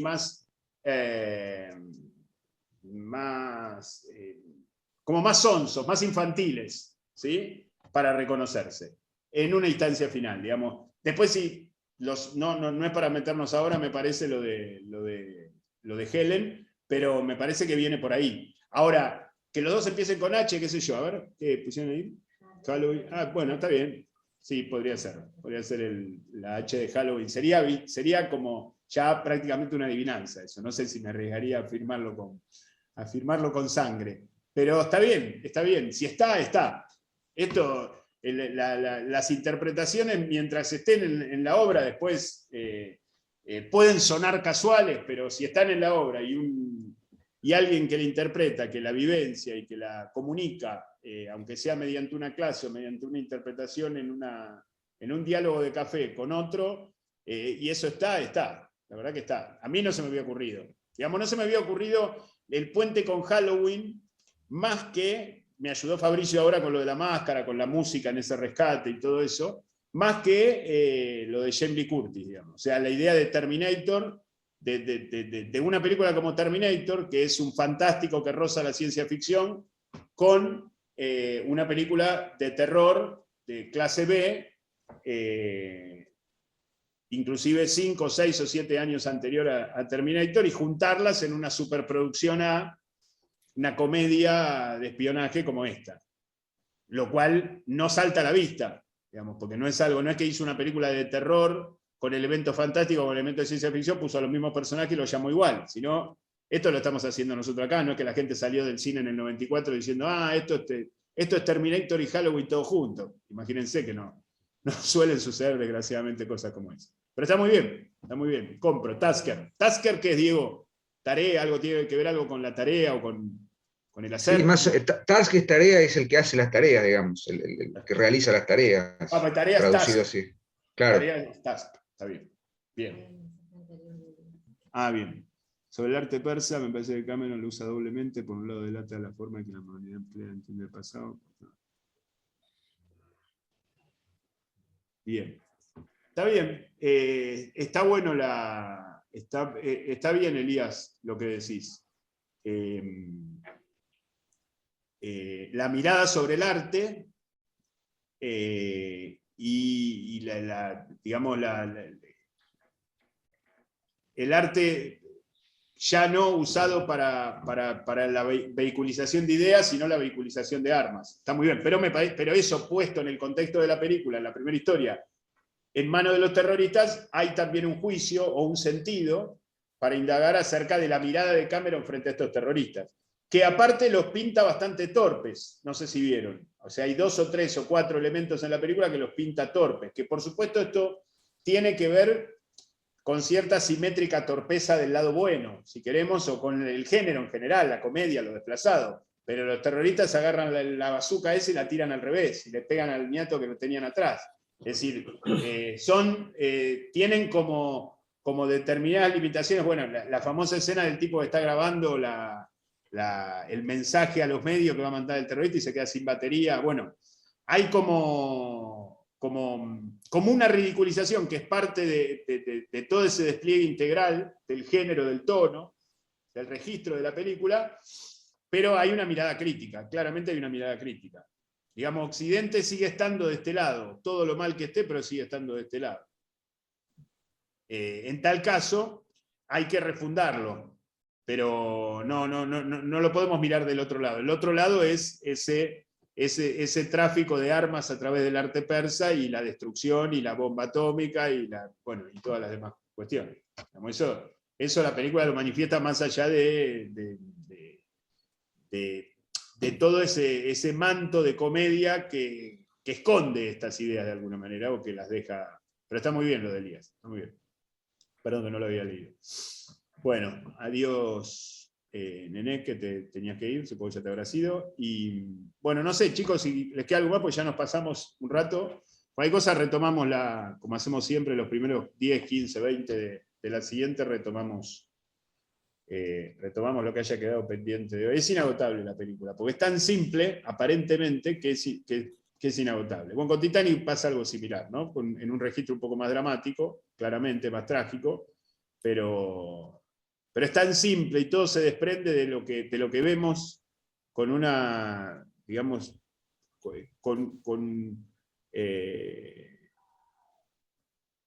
se va de lo cotidiano al mundo y de la literalidad al símbolo con una elasticidad y con una fluidez que hace de esta película es inagotable. Me parece que uno de los grandes méritos de Cameron, que con esto aparte logra vender sus películas, llenar las salas, vender entradas y hacerse muy famoso y muy millonario, porque por supuesto que esto también lo permite, sus primeras historias tan redondas y tan perfectas, digamos, rearmar el Titanic a escala, no a escala, sino prácticamente como fue en realidad, con escenografía. Eso le da otro tipo de rédito, también es el gran director autoconsciente de estos tiempos, creo que a mi humilde criterio, por encima de todos los que hemos nombrado hoy, inclusive el Coppola actual, por este motivo, por esta capacidad de transparencia tan absoluta, que el símbolo se desliza. Es decir, salimos, digamos, pasamos de la primera a la segunda historia casi en patines. Es tan simple que es lo más difícil de hacer, ojo, es lo más difícil de hacer. Por supuesto, uno ve El Padrino 2 y parece como más densidad, tiene muchísima densidad, es una de las más grandes películas de la historia del cine, pero se ven todas las costuras, porque tiene que haber costuras. En Cameron parecería como que no hay costura, como que no hay nada, es una cosa entretenida. Bueno, en esto, por supuesto, Diego tiene mucha más autoridad que yo y los invito a todos a su seminario del Quijote, pero en esto el Quijote es parecido, por lo menos la sensación que como lector no especializado me da su lectura, es como que uno está leyendo algo que me está entreteniendo, que me está divirtiendo y que paso de una escena a otra y de una situación a otra y de un tropiezo a otro y va con una fluidez y parece que no me está más que divirtiendo y en realidad es infinito. En este sentido, si podemos hacer esta simetría, si Diego me la permite, y si leyeron El Quijote o por lo menos lo tienen fresco, me parece que el cine de Cameron respecto a De Palma o respecto a Carpenter, estoy hablando de los más grandes directores que existen, ¿no? Coppola, Friedkin, me parece que tiene como un pasito más de fluidez. Y esto lo vamos a charlar a fondo el lunes que viene con Titanic, porque Titanic es la obra, para mí es una de las obras más perfectas, entre las tantas obras perfectas que hay, que ha dado el cine, no solo el de Cameron, no solo el de los últimos tiempos, sino el cine todo. Así que, bueno, no sé, si tienen algo más.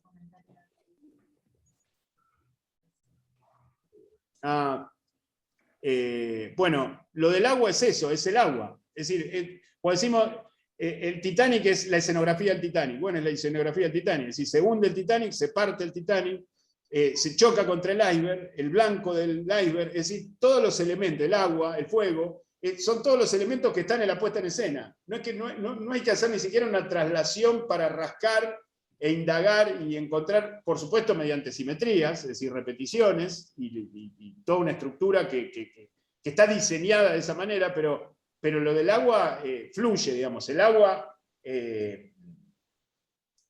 lo vamos a ver en todas las películas, porque también funciona hasta en Avatar. Por supuesto que en Titanic es uno de los temas, ¿no? El agua, el color del agua, los delfines, la sumersión, el hundimiento. Bueno, lo vamos a ver la semana que viene.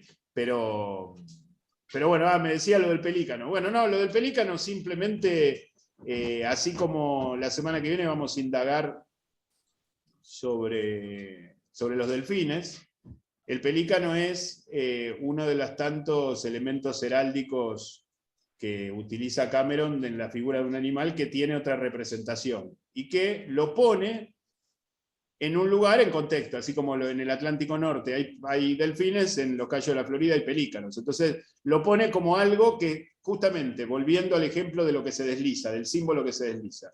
¿Qué es el pelícano tradicionalmente? Es una figura emblemática de Cristo, ¿sí? Como el Preste Juan, del que vamos a hablar a partir de Jack Dawson la semana que viene con Titanic. Ahora, ese pelícano es además alguien que cuando no tiene alimento para darle a sus hijos se rasga el pecho, ¿sí? Como se rasga varias veces Schwarzenegger y se pela bastante el culo para salvar a toda su familia y a toda la humanidad, para darle de comer a sus hijos, ¿sí? Entonces, la figura simplemente que aparece, porque si recordamos en el Titanic, vemos a los delfines lo mismo al principio, cuando los ven Fabricio y Jack, no vemos delfines todo el tiempo, ni siquiera necesita de una repetición, porque es parte del contexto, parte de lo que estamos viendo de acuerdo a la naturaleza del relato. Y cuando digo naturaleza me refiero al contexto natural. Estamos en los Cayos de la Florida, hay pelícanos, estamos en el Mar del Norte o en el Atlántico Norte, hay delfines. No es que estamos poniendo algo fuera de lugar ni ninguna cosa. Después eso nos permite, como en toda la demás simbología, no me quiero meter mucho con los delfines ahora porque vamos a hablar la semana que viene, pero cómo eso se integra después en toda la película. Es decir, como ese elemento que es casi casual, que es parte de la naturaleza, así como podemos ver una montaña, podemos ver un río, podemos ver algún elemento natural, o podemos ver un iceberg, cómo eso después se integra por color, por forma, por tradición, por mitología, cómo eso se integra al resto del dispositivo. ¿Sí? En esto lo del pelícano es muy sutil porque aparece ahí una sola vez y, bueno, por supuesto aparece una sola vez, pero cada uno de los aviones esos ultrasónicos tienen forma de pelícano, ¿no? También. Y el pelícano tiene toda una tradición. Bueno, con los delfines lo vamos a ver más profundamente. Lo pasé de largo, lo nombré antes del fragmento y después me olvidé de profundizar. No, pero no me quiero extender más porque estamos, el mensaje del terrorista, no me acuerdo lo que dice Renzo, lo del mensaje del terrorista.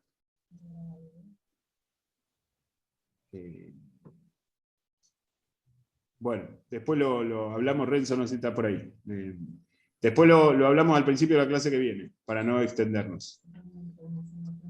Ah, sí, cuando está dando el mensaje, sí, bueno, esto tiene que ver con lo desplazado. Esta película se permite, en el código del género, ridiculizar a los terroristas a la vez que son absolutamente peligrosos. Porque inclusive la escena en que Helen baja de la escalera y se le cae la ametralladora y la ametralladora sola va liquidando a todos los terroristas, es una escena, digamos, con esto cierro, es las posibilidades autoconscientes que tiene el cine. Si el cine puede representar eso inimaginable, eso extraño, eso ridículo, eso desplazado, eso fuera de tono, el cine lo puede representar. Y mientras lo está representando, nosotros lo estamos viendo, lo estamos creyendo, lo estamos analizando, lo estamos pensando y lo estamos disfrutando y nos estamos entreteniendo. Es decir, el cine puede pensar eso, puede concebir eso. Si uno me cuenta una escena de ese tipo aislada, y todo, digo, no, esto no puede ser, eso está mal. Ahora uno lo ve en la integridad de la película y funciona.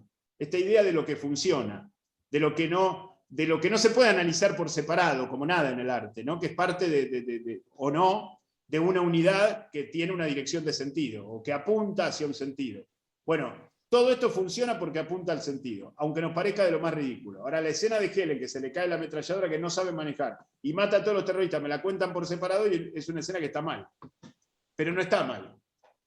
¿Por qué no está mal? Porque está integrada a todo ese dispositivo y porque en esa integración Cameron nos recuerda que hasta eso se puede representar. Es decir, la autoconciencia del cine llegó a representar hasta lo inimaginable de representar tiempo atrás.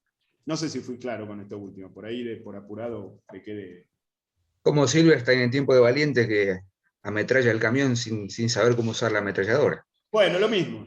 Creo que, digamos, Tiempo de Valientes tiene una fuente muy, muy inspiradora en Mentiras Verdaderas, absolutamente. Sí. Por el tono, el género y por ese nacimiento del sos espía, vos todavía no, le dice. Todavía no. Al final, con ese todavía no, es de alguna manera el personaje de Helen, si queremos, en el despliegue de. No sé si vieron Tiempo de Valientes de Cifrón, están todos invitados a hacerla, es una gran película.